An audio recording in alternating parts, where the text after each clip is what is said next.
네, 시청자 여러분 안녕하십니까. 박희준의 경을 치다 박희준입니다. 총성 없는 전쟁이다. 이런 표현 많이 들어보셨죠? 환율 전쟁, 산업 전쟁, 식량 전쟁도 있고요. 세계 시장엔 전쟁이라 부르는 많은 경쟁이 벌어지고 있습니다. 오늘 박희준의 경을 치다에서는요, 바로 이 전쟁에 가까운 세계 시장 이야기를 한번 해보려고 합니다. 불황이 장기화되면서 국제공조에 균열이 생기고요. 자국의 이익만 먼저 챙기려는 경제민족주의가 심해지고 있다는 진단입니다. 물론 우리 경제에 부담이 아닐 수가 없겠죠.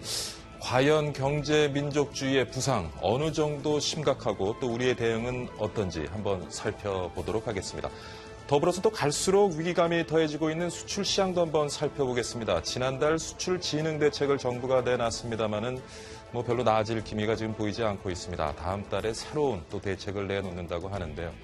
우리 수출 산업의 위기, 해법은 무엇인지 오늘 전문가들 모시고 함께 고민해 보도록 하겠습니다. 두 가지 주제와 함께요. 잠시 후에 찾아뵙겠습니다.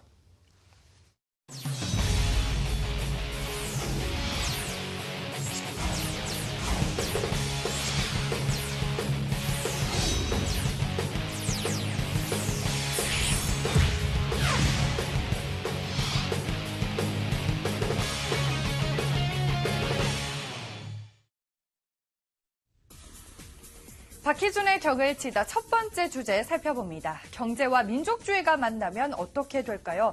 최근 경제민족주의라는 용어가 수면 위로 떠올랐는데요. 경제민족주의를 사자성어로 표현을 하자면 아전인수, 자기논에만 물대기라고 할 수가 있겠습니다. 즉 풀어 말하면 경제적 이익의 극대화를 위한 극단적인 자국 중심적 경제활동이라고 볼 수가 있는데요. 이 경제민족주의의 파급력을 잘 보여주는 사건이 있습니다. 1970년대 석유 자원의 이 무기화 사건 기억을 하시나요? 이 사건은 즉시 오일 쇼크로 번져 전 세계 경제에 큰 충격을 줬는데요. 하지만 당시만 해도 글로벌화가 확산되면 민족주의로 인한 경제적 갈등은 점차 줄어들 것이라고 내다봤습니다. 그런데 잠잠해질 것이라고 생각했던 경제민족주의가 21세기가 되면서 유럽과 아시아 등지로 확산되는 모습을 보이고 있는데요. 심지어 프랑스, 스페인 등 EU 국가에서도 그 조짐이 보인다고 합니다. 2006년 민영 에너지 산업을 강제로 국유화한 베네수엘라, 그리고 최근 중국의 조세 감면 축소와 M&A 제한 등으로 외자 우대 정책 등이 후퇴하는 양상을 대표적인 예로 들 수가 있는데요. 그런데 왜 지금 경제민족주의가 다시 고개를 들게 되었을까요? 또 글로벌 경제에 들이운 민족주의가 우리 경제에 주는 영향은 무엇일까요? 지금부터 격을 쳐보도록 하겠습니다. 스튜디오 나와주시죠. 네, 이창진 아나운서 잘 들었습니다. 경제민족주의의 부상과 우리 경제의 영향, 지금부터 한번 짚어보겠습니다. 오늘 나와주신 분은요, 동국대학교 국제통상학부 광노성 교수입니다.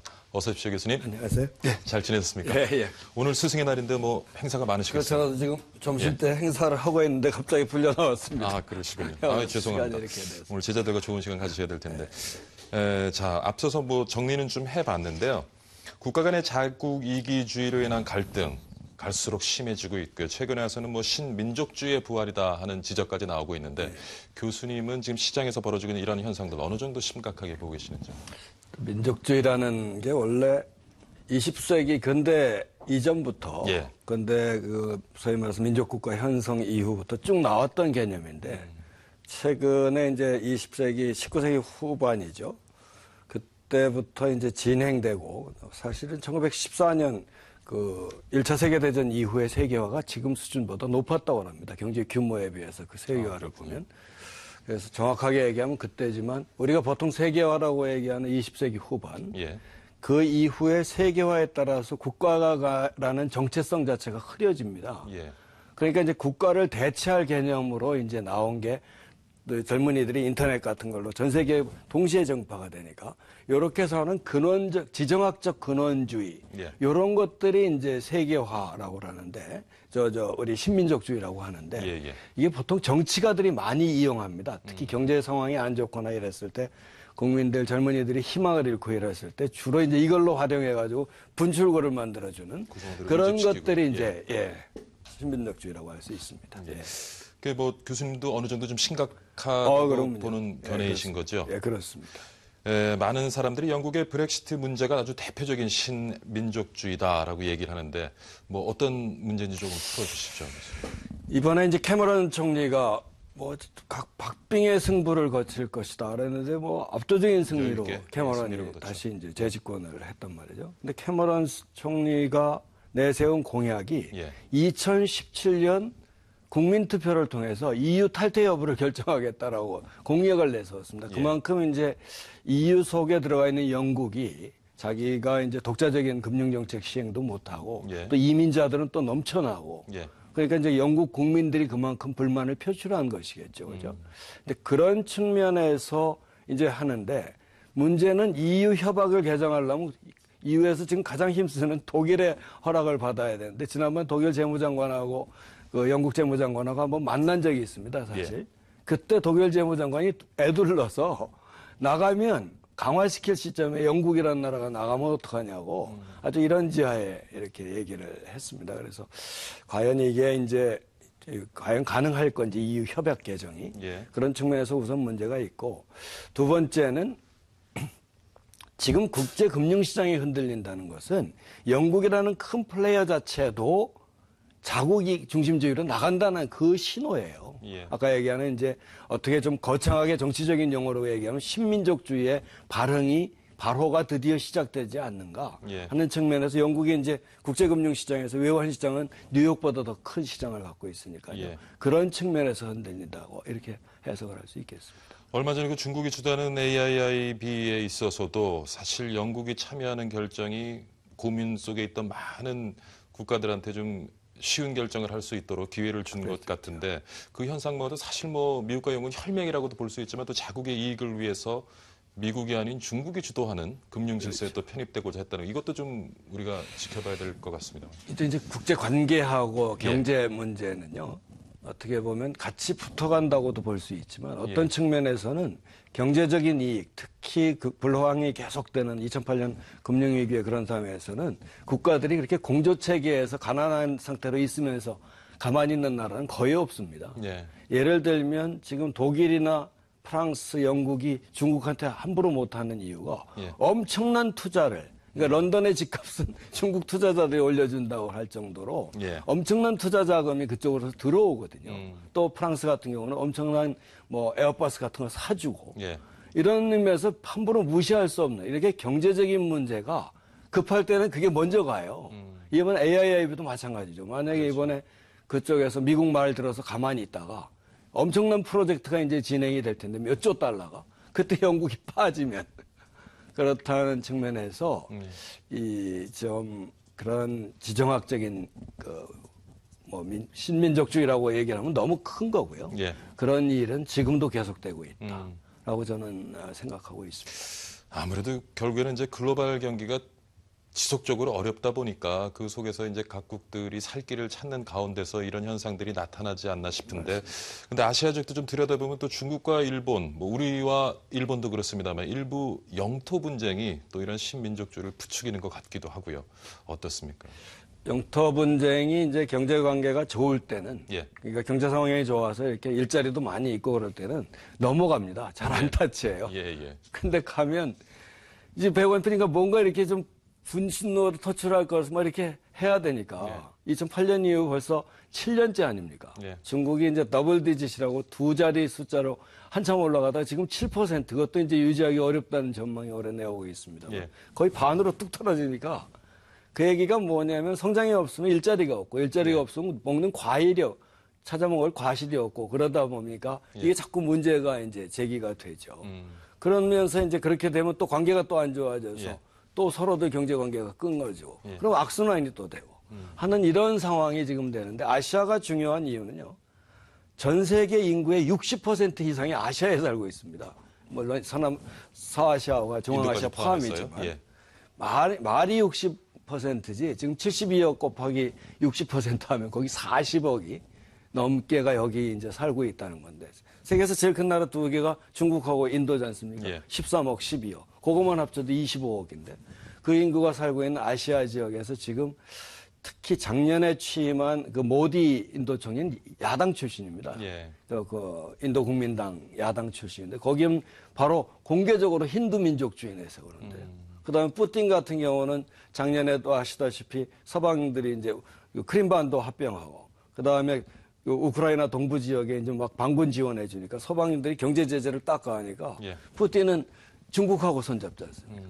그래서 이제 이런 것들이 세계에서 돌아가는 지금 소위 말해서 지정학적인 움직임들이거든요. 예. 이런 전략이 지금 속에 우리가 있다. 그래서 또 생각을 해보면요. 뭐 생각구 열도, 다오위다오 열도.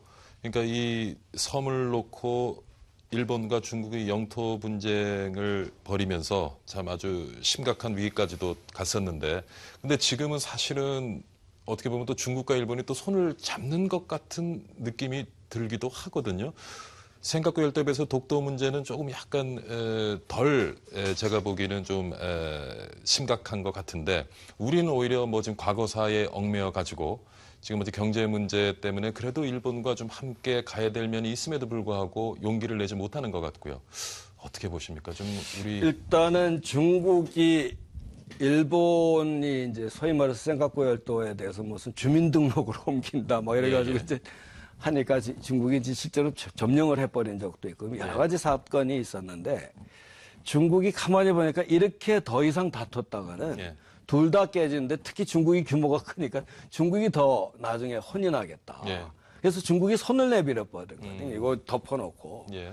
그런 측면에서 우리도 예.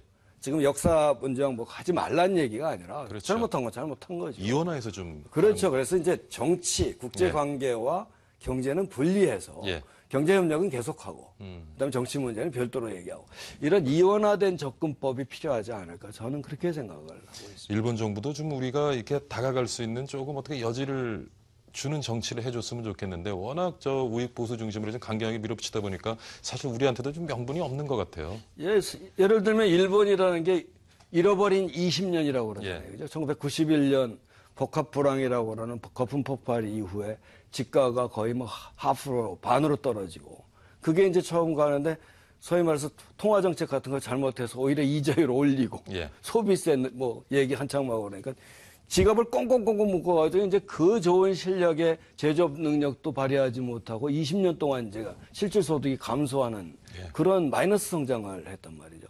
그러니까 일본 입장에서는 그런 측면에서 보수주의 저 아베가 탁 들어오면서 아베노미스라고 그러는 세계의 화살촉을 양적완화, 재정, 구조조정 건드리지도 않았습니다만 박수원이가 얼마나 좋아하겠습니까? 보수들이 똘똘 뭉쳐서 지금 아베 총리의 인기가 이제까지 역대 총리 중에서 가장 높다는 최고죠. 얘기도 있고 예. 그게 또 계속될 거라는 얘기도 있고 그러니까 국민들의 어떤 감정을 살려가지고 예. 하는 그런 소위 말해서 정치인으로서의 최고지만 그러나 주변국하고의 그러면 이게 이제 뭐 중국하고도 그렇고 한국하고도 그렇고 완전히 적수 만드는 예. 그런 정책이 사실 아베노믹스. 그러니까 뭐 요즘 시민력주의 얘기 많이 합니다만은 각국의 어떤 위기에 처한 경제적으로든 정치적으로든 위기에 처한 어떤 정치 세력에 의해서 이게 좀 더 포장되고 확대되는 게 아닌가. 젊은 사람들을 확 예. 왜냐면 인터넷이라고 그래서 확 퍼지니까 예. 유튜브도 있고 하니까 이걸 젊은 사람들의 그 불만을 예. 정치인들이 활용들을 많이 해요. 그렇죠. 이용해서 이 젊은 사람들이 에너제틱하잖아요. 예. 밀고 나가서 얘들 폭발시키고 하는 그런 일들이 많이 옛날 역사적으로도 있었고 지금은 더 심합니다. 예, 그러면은 좀 아쉬운 것 같습니다. 지금 신민족주의 얘기를 하고 있는데 물론 이제 신민족주의가 좀 지적되고 있는 것이 사실 글로벌 경기가 지금 좋지 않기 때문이기도 하겠지만 한편에서는 지금 미국의 역할에 대한 얘기를 많이 합니다. 이전에는 세계가 갖고 있던 분쟁에 미국이 좀 더 적극적인 역할을 했는데 최근에 와서 조금 힘이 빠진 것인지 아니면 전략적인 접근인지 조금 세계 각 지역에서 일어나는 갈등에 대해서 좀 소극적인 응대를 하는 것이 아니냐 하는 지적도 있습니다. 실제로 미국의 역사를 대외 정책 역사를 보면요. 예. 멀로우주의라고 멀로우주의가 뭐냐면 대외 고립주의거든요. 예. 왜냐하면 미국 자체가 땅도 크고 자원도 많고 뭐 사람은 별로 없고 예. 그다음에 기름지고 이랬기 때문에 굳이 남한테 의존하거나 대외 협력을 통해서 할 필요가 없었던 나라라. 그래서 이제 고립주의를 쭉 추진하다가 1930년대 후반에 이제 2차 세계대전에 그 미국 참여하게 된 결정적인 계기가 진주만 폭격이거든요. 예. 진주만 폭격 이후에 미국이 실제로 2차 세계대전에 참여를 하고 그러면서 나중에 이제 종전이 45년이었지만 브레튼 우즈 시스템에 대한 구조는 44년부터 있단 말이죠. 전성국 4개국이 모여가지고 이제 전후의 체제를 구상을 하자. 그렇게 했을 때 미국이 아주 메인 플레이어로서 나타나기 시작한 게 미국이 세계 무대에 등장한 최초의 사건은 얼마 안 됐습니다. 예. 역사적으로 보면. 그러다가 이제 메인 시스템으로서 소련이 이제 그 중국하고 함께 동구 공산권을 형성하고 이쪽은 자유우방 국가라고 해서 이제 이쪽 자유국가의 빅브라더 역할을 큰형 역할을 하면서 미국이 세계에서 했지. 예. 원래는 미국은 고립주의로 자기 혼자 살던 나라였었습니다. 이게. 예. 그러다가 이제 지금 보면 중국 부상하죠. 예. 러시아가 다시 이제 자원을 가지고 또 이제 이렇게 일어나고 있어서 소위 말해서 범슬라브 민족주의라는 걸로 예. 또 이렇게 나오고 있죠. 중국은 또 갑자기 세계 2위로 컸죠. 그러니까 이제 미국이 그렇게 빅브라더로서의 역할을 할 수 있는 시기는 이미 갔고 많은 다극 체제가 생긴 상황 속에서 미국은 간섭을 안 하는 게 아니라 못 합니다. 갈등 해결자가 아니라 갈등의 어떤 하나의 플레이어로서 역할하는 그런 그러다 보니까 또 거죠. 미국이 주도하는 많은 국제 협약 기구들이요. 뭐 유엔도 그렇고 그다음 뭐 G7, G8, G20 다 뭐 우리가 어떤 많은 국가들이 기대하는 만큼의 어떤 역할을 못 하고 있다는 지적도 많이 있습니다. 그렇죠. 사실 국제 기구가 역할을 하려면 예. 그 역할, 뭐 예를 들어서 IMF 같은 경우는 국제 수지 위기를 해결하는 역할이다. 그다음에 WTO다. 그러면 무역 분쟁이나 무역 자유화를 하는 나라다. 근데 이제 이런 각자 기구의 역할이 있는데 문제는 역할을 하려면 두 가지 요건이 필요해요. 국제기구가. 첫째는 능력이 있어야 돼요. 두 번째는 세계 환경의 변화에 따라서 그 환경에 적응할 수 있는 신축성 같은 게 있는 기구냐. 어떤 조직도 이게 유기체이기 때문에. 근데 첫째로 보면 각국의 경제 규모가 이제 예를 들어서 IMF가 SDR을 가지고 또 할 수 있는 나라를 도와줄 수 있게는 그 나라들이 너무 커버렸어요. 그러니까 능력 측면에서 이제 한계가 왔고. 두 번째는 신축성 문제인데 예를 들어서 중국이 세계 2위 국가가 됐단 말이죠. 근데 SDR이라는 IMF가 발행하는 특별 인출권 요걸 가지고 이제 하는데 이 IMF에 그 구성하고 있는 통합 에스킷에 위안화를 빼가지고 2010년부터 계속 넣어달라고 그랬는데 아직도 안 넣었단 말이에요. 올해 이제 11월 말에는 거의 들어갈 것 같다는 얘기는 들리는데 바로 이런 면에서 신축성이 없으니까 그렇다면 누가 저 힘도 없고 능력도 없는데 뭐하러 의존하느냐. 그게 이제 국제기구 역할에 대한 비난이 지금 나오는 이유라고 볼 수 있습니다. 빠르게 움직이는 환경에 대처하면서 세계 질서를 새로 만들어가기 위한 어떤 좀 주도적이고 능동적인 그렇죠. 그러니까 역할을 너무 필요가. 부대전에다가 능력 자체가 상대적으로 저 각국이 커버리니까 그런 측면에서 문제가. 자, 교수님하고 얘기를 나눠보니까 참 어려운데. 근데 우리 또 수출해갖고 먹고 살아야 되고요. 그렇죠. 우리나라 먹고 살아요. 야, 이거 어떻게 해야 될까요? 오늘 또 후반부에 좀 준비된 이슈가 사실 수출인데 참 이게 어렵거든요, 이게. 이게 우리가 어떤 이 신민족주의, 어떻게 우리가 좀 응대를 해야 될지. 근데 보면은 좀 답답해 보여요. 이제 수출은 국가가 하는 게 아니라 기업이 하잖아요. 국가는 FTA처럼 어떤 제도적 기반을 만들어주고 환경을 조성해주는 게 국가의 역할이고 실제로 세계 시장에서의 경쟁은 기업들이 하는데 기업은 우리 뭐 사회자님 더 잘 아시겠지만 항상 위험과 불확실성에 노출이 돼 있단 말이에요. 이 불확실하고 위험을 그때면 어떤 전략과 신축성을 가지고 이게 적응할 수 있느냐 하는 게 이제 우리 수출 기업의 그거란 말이죠. 예를 들면 세계 시장에서 우리 수출 기업들이 제일 경쟁하는 게 일본 제품인데 최근 3년 동안 일본 엔화가 40%가 떨어졌단 말이죠. 그렇다면 가격 경쟁력으로 일본 품질이 같은 달러 밸류라고 하는 1달러당 밸류 자체가 40% 자체가 우리가 높아야 옛날 경쟁 수준을 해결한다는 얘기인데 그게 그런 생산성을 하기가 쉽지 않은 상황에 지금 우리 경제가 단면하고 있는 문제거든요. 따라서 지금 이제 예전에서 같이 경쟁하던 시장에서 메인 마켓이나 이런 데 하지 말고 전략적으로 경쟁 없는 거 또는 새로운 시장을 만든다든가 하는 이런 정책으로 신축적으로 대응하지 않는다면 객관적인 수치 가지고 안 되거든요. 그런 그러니까 뭐 이제 필요하다. 글로벌 시장에서 우리 기업들이 경쟁을 하겠습니다만은 어떤 그들이 그들이 경쟁할 수 있는 경쟁하는데 유리한 좀 파는 우리 정부가 외교적인 노력을 통해서 조금 이렇게 깔아줄 수도 있지 않느냐 생각이 드는데 최근 우리나라 외교를 보면 모르겠습니다. 뭐 열심히들 하고 계시겠지만 지켜보는 입장에서는 조금 답답함이 있거든요. 교수님 어떻게 좀.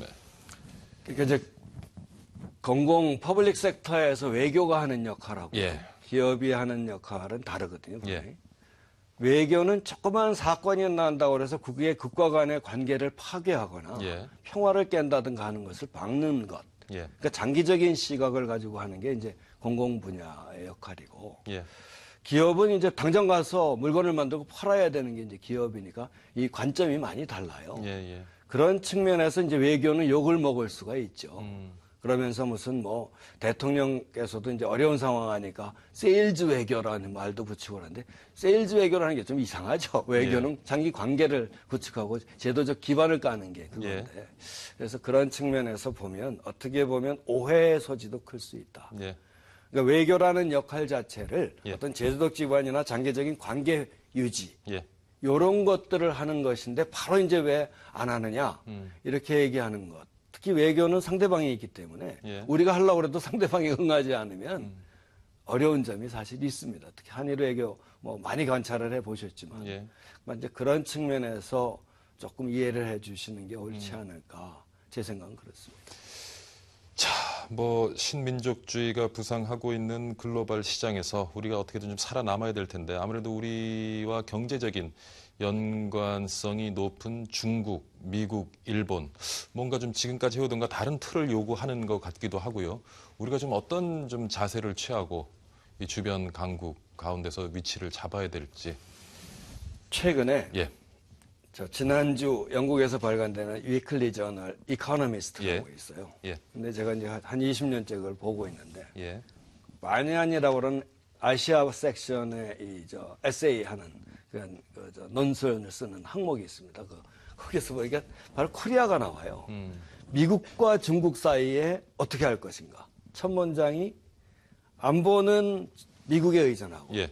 경제는 미국, 그다음에 유럽, 일본 합친 것만큼의 경제 교류가 중국하고 이루어지고 예. 그래서 중국하고 경제 내일하고 이 두 개의 밸런스를 구체적으로 어떻게 맞추는가 예. 굉장히 당혹한 상황에 있다. 예.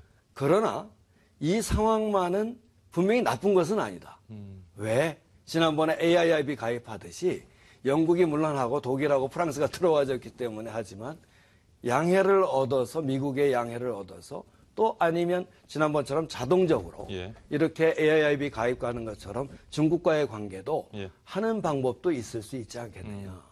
분명한 사실은 경제는 중국에 예. 그다음에 이제 안보는 미국과 여기에 이제 의존하고 있는 게 우리인데 이거를 둘 다를 딱 갈라가지고 경제는 중국의 경제 관계가 크니까 모든 안보도 이쪽으로 갈 것이다. 이게 아니고 예. 중국과 미국의 양해를 얻어서 우리도 경제 관계는 그대로 하고 AIIB도 가입하고 그다음에 미국이 주도하는 TPP도 가입하고 이런 식으로 해서 같이 가면서 가야지 이걸 가지고 딱 갈라놓고 하면 아까 우리 사회자님 처음에 얘기한 것처럼 싸움 뱉기도 하고 그렇죠.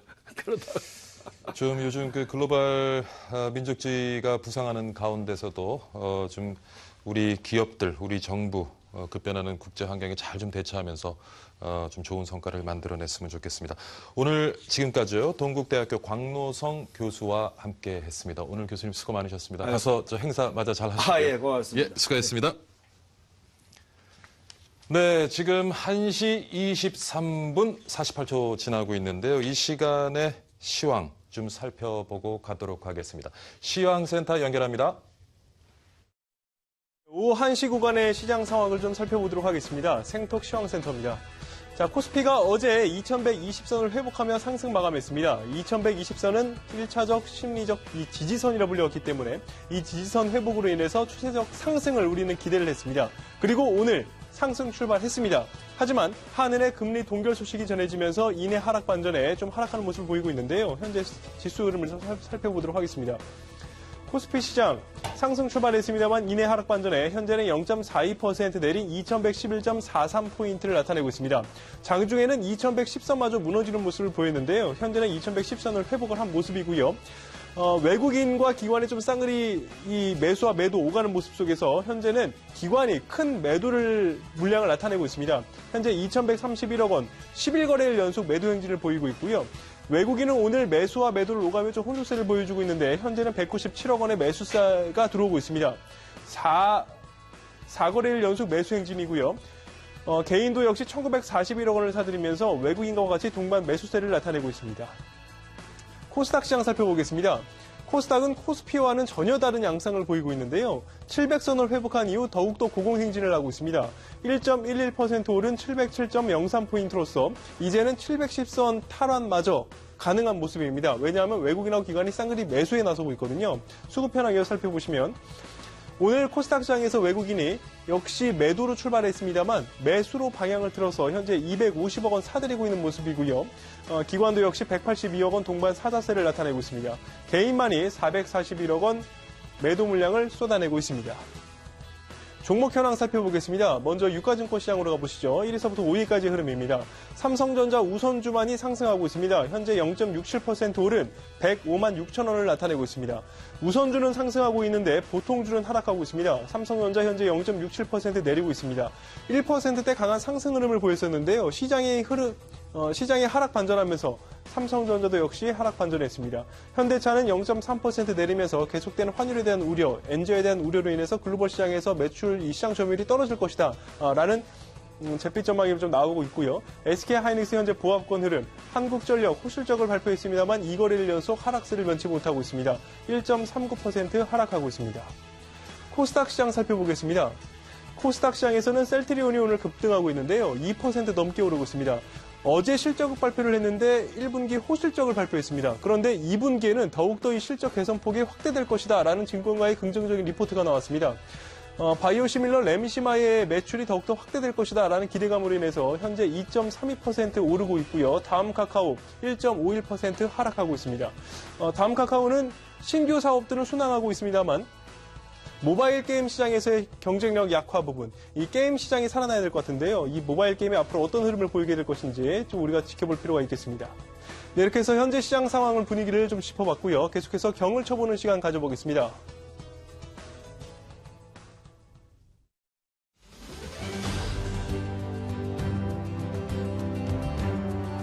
대한민국 자전거의 새 미래를 연다. 단 한 번의 시선으로 모든 가치.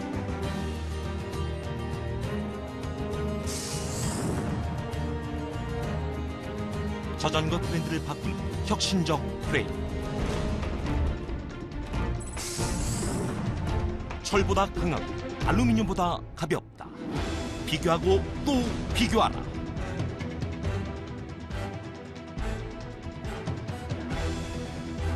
강하면서 가벼운 나노카본 프레임. 대한민국 자전거의 자존심. 나노카본 바이크. 메이드 인 코리아. 위아 위스.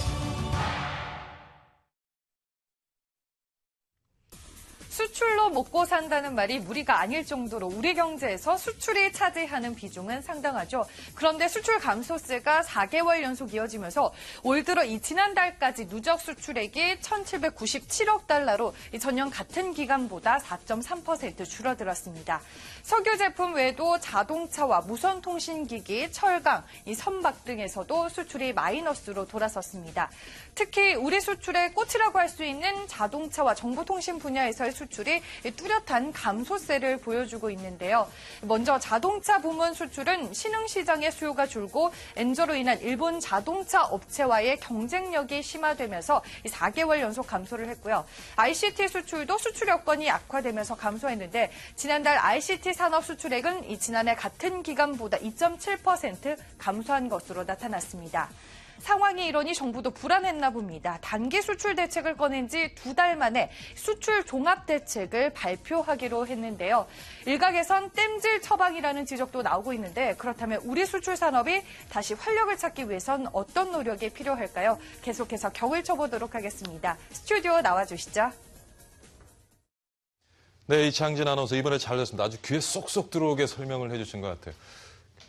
경제 민족주의에 대해서 조금 전에 토론을 해봤습니다만 수출 시장엔 각국에서 벌어지는 보호무역 정책으로 우리 기업들이 어려움을 겪는다는 소식이 전해지고 있습니다. 위기가 가중되는 우리 수출 시장, 해법이 있는지, 있다면 또 무엇인지 오늘 고민해보는 시간 가져보도록 하겠습니다. 이번에 나와주신 분은요, 건국대학교 경제학과 최백은 교수입니다. 어서 오십시오, 교수님. 안녕하세요. 네, 많이 바쁘시죠? 예. 네, 요즘 방송도 많이 하시고 아주 바쁘신 것 같은데. 자, 수출이 너무 어려워요, 교수님. 예. 뭐 얼마 전까지만 해도 좀 대외 여건 회복되면은 좀 나아지지 않겠냐 하는 그런 희망이 있었는데 더 수출이 어려워지는 것 같고요. 지금 좀 심각하죠? 어떻습니까? 예, 우리나라 수출 전선에 이상이 생긴 게 사실은 몇 해 됐습니다. 예. 2012년도부터요. 이게 꺾였거든요. 예. 급격하게 꺾였습니다. 꺾여도요. 그 전까지는 대개 한 두 자릿수로 이렇게 수출 증가율이 지속되어 왔었는데 예. 2012년도부터 지난해까지 연평균 한 1%로 떨어졌어요. 그러다가 이제 올해 들어와가지고 이것이 이제 마이너스로 계속해서 지금 치닫고 있잖아요. 4개월 연속이요. 예, 예. 그러니까 이게 사실은 올해 이런 현상이 사실은 예고됐던 겁니다. 지난 그러니까 2012년도부터 한 3년간 예. 계속해서 급격하게 감소를 했었기 때문에 이제 그게 이제 그러니까 지금 이제 더 이제 후퇴하고 있는 것뿐이고요. 예. 새로운 현상은 아닙니다. 그래서 그러다 보니까는 수출이 이제 이게 둔화가 되다 보니까는 국내 이제 그 수출 제품 생산과 관련되어진 예. 광공업 생산이라든가 제조업 이제 출하라든가 이런 것들이 이제 타격을 연속적으로 입고 있습니다. 예. 그래서 광공업 생산이 감소하고 있고 제조업의 출하가 줄어들고 있고요. 예. 그다음에 재고가 쌓이고 있고요. 이제 이런 것들이 이제 그러니까 경기 회복의 발목을 잡고 있는 거죠. 예, 그다음에 또 한 가지는 이게 이제 아마 제가 볼 때 지금 우리나라 이제 디플레이션 압력이 지금 이제 심해지고 있잖아요. 예. 이게 이제 생산자 물가 지수에도 영향을 미칠 수밖에 없을 것입니다. 그래서 이게 연속적으로 이제 그러니까는 그 악순환의 고리를 만들 수 있는 가능성이 좀 있습니다. 수출 주도의 경제를 가진 우리가 수출이 안 된다. 결국 우리 경제 전반에 어떤 부정적인 영향을 미칠 수밖에 없을 텐데. 그리고 지금까지 우리는 좋은 핑계거리가 있었어요. 예. 뭐 중국 경기가 지금 뭐 이전만큼 성장을 하지 못하고 있다. 그다음에 또 우리가 좀 환율이 좋지 않다. 뭐 이런 핑계거리들이 많이 있었는데 근데 이렇게 들여다보면 아까도 말씀하셨지만 지금 일어나는 현상이 아니라 사실 어떻게 보면 예견된 현상이었다는 말씀을 하셨고요. 비단 중국 경기의 좀 성장 둔화 그리고 우리 환율 문제 이것만으로 수출이 좀 지속적으로 이렇게 부진하지는 않을 것 같다는 생각도 좀 들고요. 예, 그렇습니다. 환율은 뭐 이제 환율 전쟁이 선진 국가들이 이제 그러니까 사실은 양적 완화라든가 이런 것들을 지금 일본이나 유럽이 계속해서 하고 있으니까요. 거기에 이제 의한 이제 어쨌든 간에 같은 신흥시장 국가로서 이제 피해가 되는 측면이 있고요. 예. 그다음에 이제 유가 하락으로 인해 가지고 이제 석유 제품 수출들이 좀 타격을 보는 게 있고요. 예. 물론 이제 수입의 감소도 이제 물론은 이제 영향을 미치는 것도 있습니다. 근데 이제 그런 게 있고요. 이제 가장 근본적인 것은요. 우리나라 수출의 가장 커다란 요인은 세계 경기입니다. 한 85%가 세계 경기고 환율이 차지하는 비중은 한 10 내지 12% 정도밖에 안 됩니다. 근데 이제 세계 경기가 사실은 글로벌 금융위기 이후에 회복세가 굉장히 좀 취약한 상황이 이렇게 지속되어지면서 그 영향을 이제 받고 있는 건데요. 실질적으로 보게 되면은 유럽이 2011년도부터 수입액이 그러니까 둔화가 정체가 하고 있습니다. 2011년도 지금까지 계속해서 정체 상태고 있고요. 그다음에 2012년도부터 지난해까지 미국이 이제 수입액이 정체 가장 그러니까 경기가 그나마 좋다는 미국 시장들조차도 그러니까는 이 2012년부터 이렇게 정체하다가 지난해 잠깐 반짝 올라갔지만 크게 올라간 게 아니고요. 그러다 다시 지금 약간 꺾이는 이런 추세를 보여주고 있고요. 중국이 또 2013년도부터 정체하고 있고요. 수입액이요. 일본은 올해부터 또 이제 지난해부터 정체하고 있습니다. 그러니까 주요 이제 그러니까 커다란 시장들이 이 수입이 줄어든다는 얘기는 우리가 그만큼 수출의 기회가 그만큼 줄어드는 거죠. 그렇죠. 줄어드는 건데 이러한 현상이 사실은 예고됐던 것이요. 글로벌 금융위기 이전에는 한 지난 20년간의 이제 세계 무역액 증가율이 한 연평균 한 거의 한 7.8% 성장을 해왔었어요. 근데 이게 한 2.8%로 쭉 떨어졌습니다.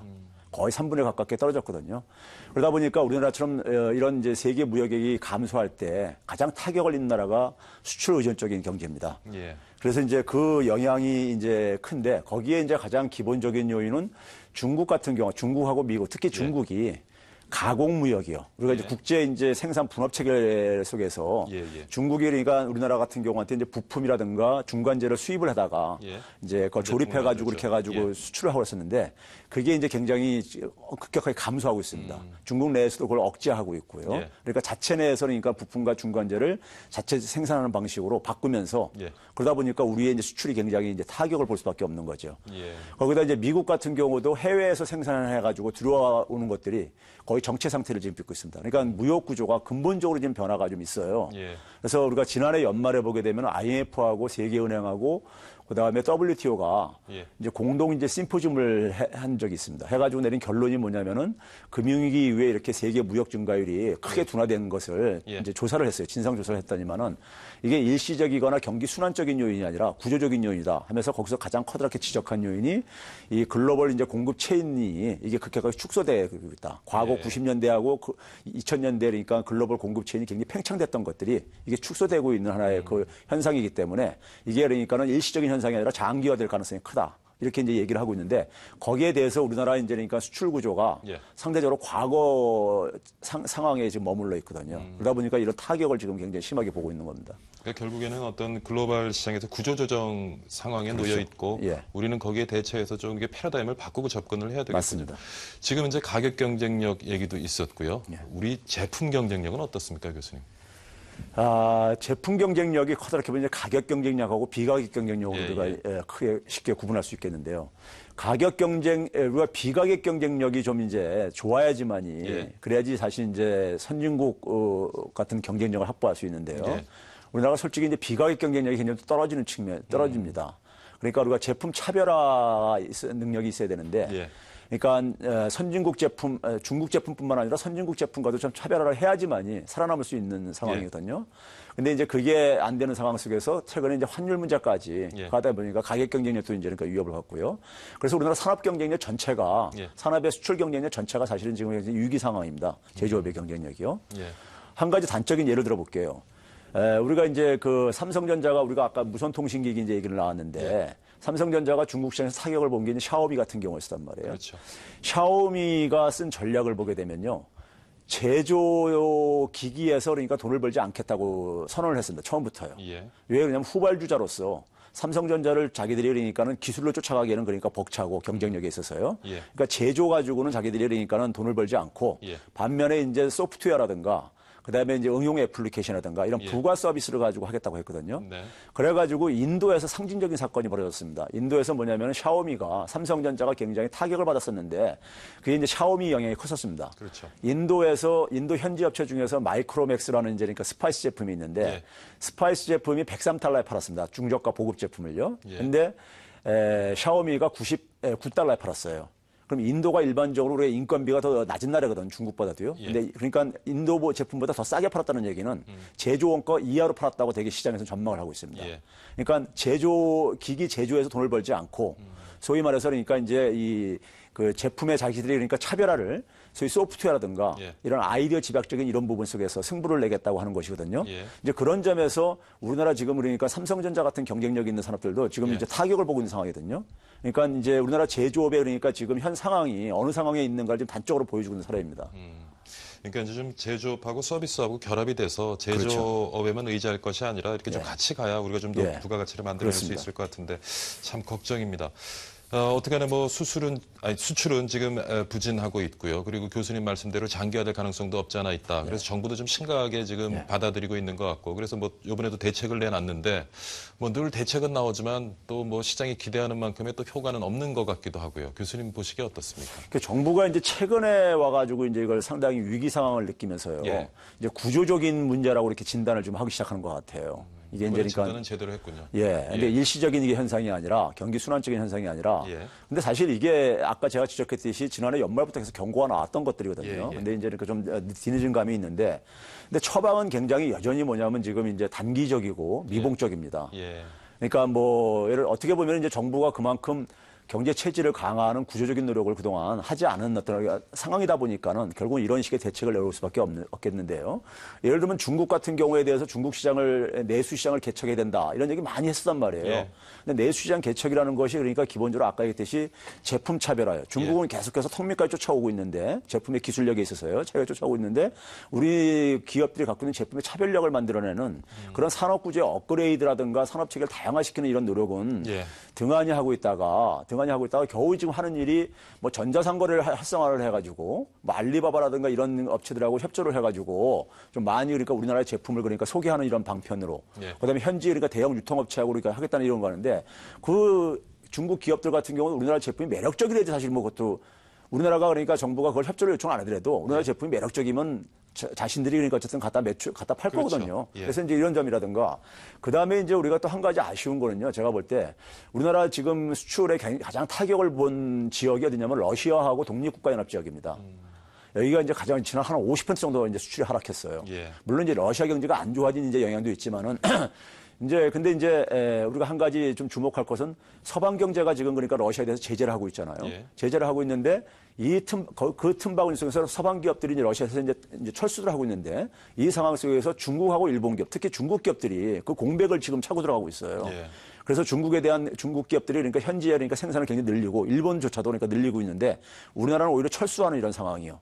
현대자동차라든가 기아자동차 정도 빼놓고는 철수하는 이런 상태이기 때문에 러시아 시장이 굉장히 우리가 그래도 상당히 큰 중요한 시장이거든요. 근데 이제 이런 식으로 이제 대응을 그럼 우리 기업들은 러시아 시장을 좀 향후에 부정적으로 그러니까 이 러시아 경제 제재를요. 예. 러시아 경제 제재에 대한 이제 그러니까 거기에 이제 그러니까 우리가 이 안보적인 문제하고 경제 문제를 우리가 구분해서 우리가 접근을 해야 될 텐데 러시아 경제가 지금 우리가 생각보다는 지금 그러니까 오히려 회복 조짐을 보이고 있거든요. 그러니까 러시아 경제를 좀 장기적으로 봐가지고 시장을 장기적으로 봐가지고 서방 기업들이 그러니까는 빠져나간 틈을 타가지고 오히려 예. 거기서 우리가 경쟁력을 우리가 확보할 수 있는 기회로 그렇죠. 삼아야 좋은 되는데 기회가 될수 있어야 삼아야 되는데. 되는데 그런 걸 놓치고 있다는 것이 좀 안타깝습니다. 그런 부분들이요.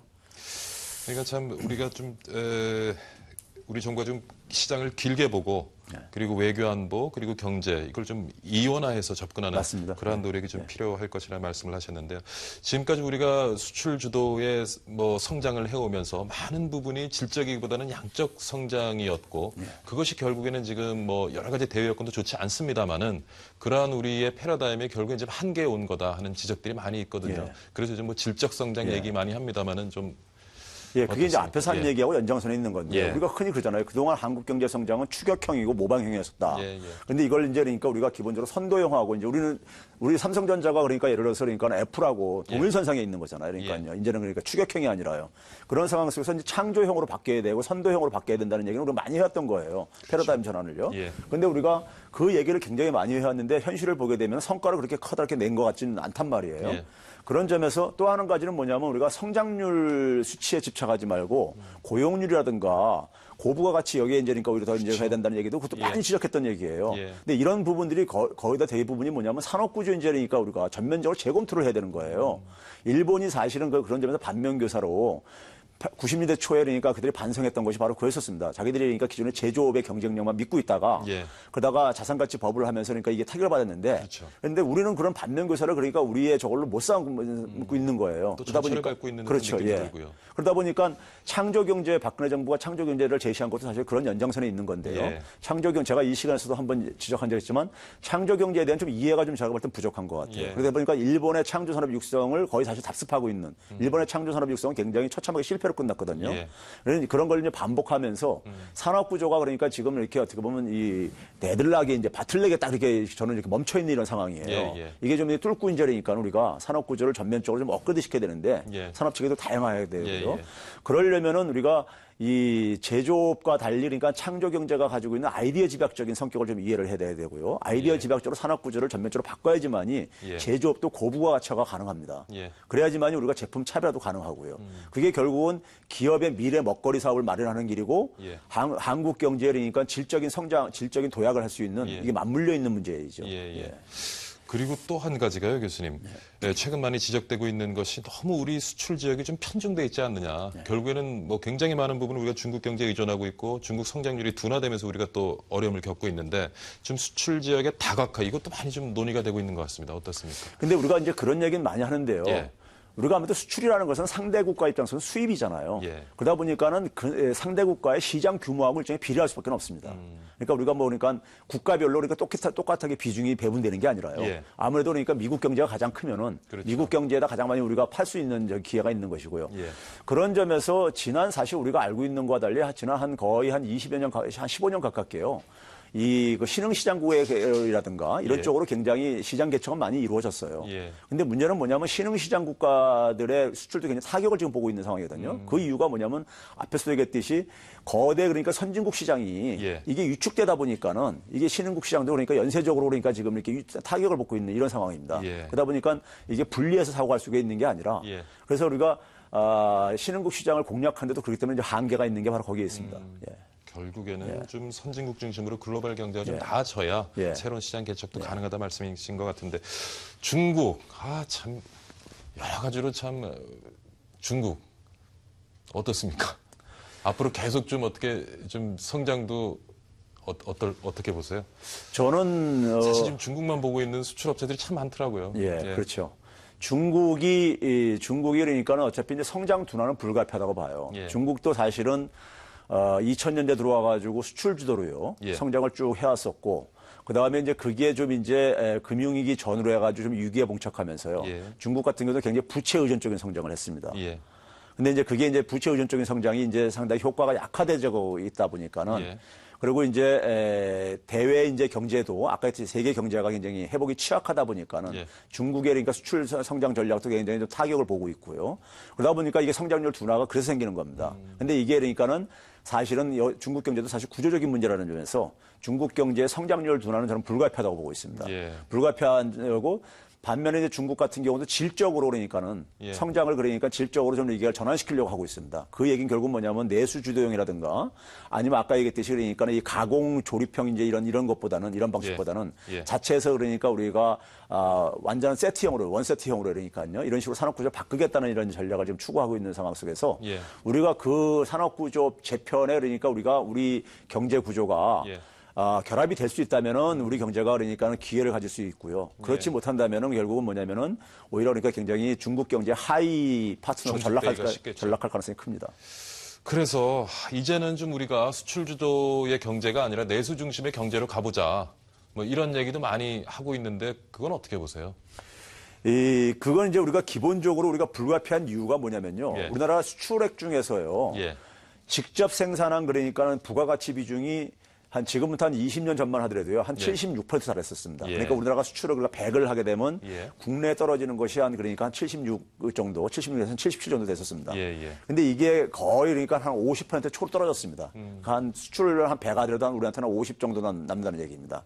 그리고 이제 특히 제조업을 보게 되면 해외 생산 비중이 굉장히 증가하고 있습니다. 지금 전체 한 20% 정도 가깝게 되고 있는데요. 특히 우리나라의 주력 상품인 이 스마트폰이라든가 그다음에 자동차 같은 경우 보면 굉장히 높습니다. 스마트폰 같은 경우 80%가 해외 생산이고요. 자동차는 거의 50%가 해외 생산입니다. 넘죠.